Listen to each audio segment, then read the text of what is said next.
You open the app. You swipe. Left, left, left, right, left. Within seconds, you have judged another human being and moved on. You do this 20 times before your coffee gets cold. It feels normal. It feels like nothing.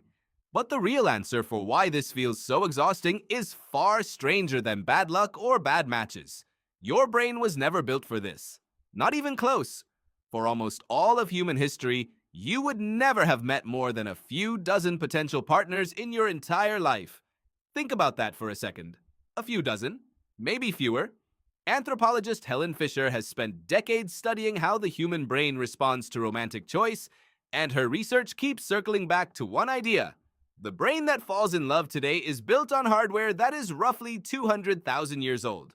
That hardware evolved in small bands of people, usually somewhere between 50 and 150 individuals.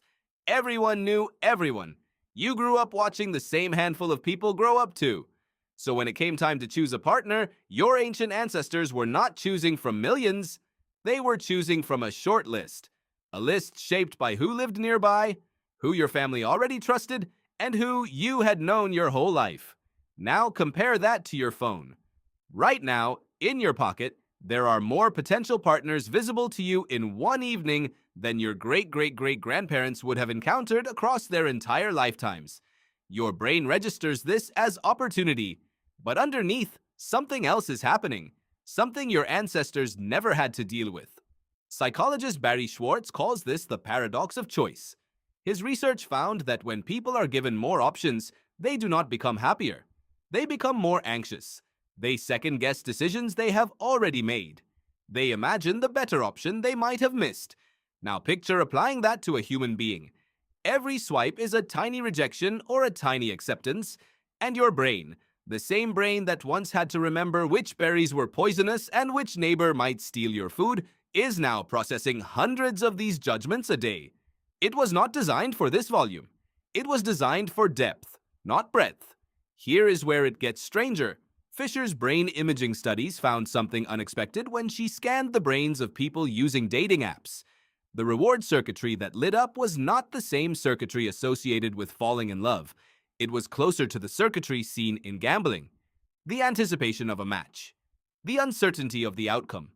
The small dopamine hit when someone likes you back. You are not necessarily looking for a person.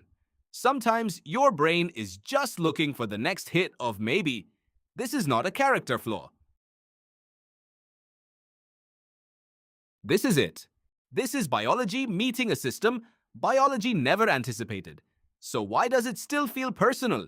Why does a string of bad dates or unanswered messages feel like evidence that something is wrong with you? Evolutionary psychologist David Buss spent years studying mate preferences across dozens of cultures, from rural villages to major cities. His research found something remarkably consistent. Across nearly every society studied, people are drawn to similar underlying signals, signs of health, signs of stability, signs that someone will be a reliable long-term partner, not just an exciting short-term one. But here is the twist. Those signals evolved to be read slowly. A glance across a fire, a conversation that unfolds over weeks, watching how someone treats their family, their friends, even strangers. Trust, in the ancestral world, was built through repeated exposure over time. A profile picture and a 3-line bio cannot carry that information, not even close. So your brain does something it has always done when it lacks information. It fills in the gaps. It builds a whole person out of 6 photos and a joke about tacos. And then reality, when it finally arrives on the actual date, often cannot compete with the version your imagination built. This is not because the person is disappointing. It is because your brain was asked to do an impossible job with almost no real data, and it did its best anyway. There is another piece to this puzzle, and it goes back even further than dating apps. Psychologist John Bowlby, working in the mid-20th century, proposed that humans form attachment bonds in early childhood that shape how we connect with people for the rest of our lives. Some people grow up feeling safe enough to lean into relationships. Others grow up learning, often without realizing it, that closeness can be unpredictable or even dangerous. Now stretch that idea across an app where closeness can disappear with a single unmatch. where someone can vanish mid-conversation without explanation, where the cost of walking away from another person is essentially zero. For someone whose attachment system already runs on alertness, this environment does not feel neutral. It feels like confirmation. Confirmation that people leave. Confirmation that connection is fragile. Confirmation that you should probably keep your guard up just in case. The app is not creating these patterns, but it is feeding them again and again at a speed your ancestors never experienced. So what did people actually do before any of this existed? For most of human history, courtship was slow because it had to be. Sociologist and relationship researcher Eli Finkel has written extensively about how the function of marriage and partnership has shifted dramatically over just the last few centuries.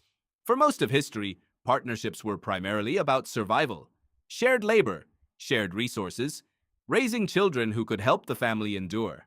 Romantic love, the kind we now expect to carry an entire relationship, was often a bonus, not the foundation.